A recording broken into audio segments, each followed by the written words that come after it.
2 3 4 5 6 7 8 9 10. आता आपण इथे 4चे गट पाडू. 1 2 3 4 एक गट. 1 2 3 4 एक गट. आता हे एक उरला तर आपण इकडे नेऊ. इथे झाले 13. आता इथे आपण 13 रेषा काढू.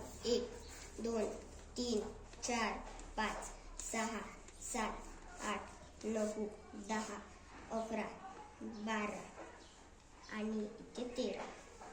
आता आपण इथे 4चे गट पाडू. 1 2 3 4 एक गट. 1 2 3 4 एक गट.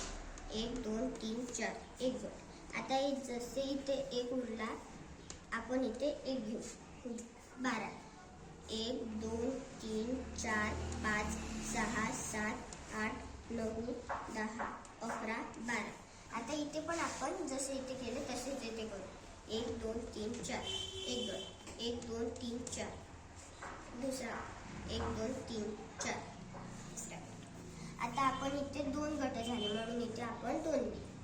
आता इथे पण 3 गट झाले आपण इथे 3 लिहू. इथे पण 3 गट झाले इथे पण 3 लिहू. उत्तर आपल्या इतका आला तर आपण इथे उत्तर इथे लिहू. उत्तर वाच किती आला? 233. थँक्यू.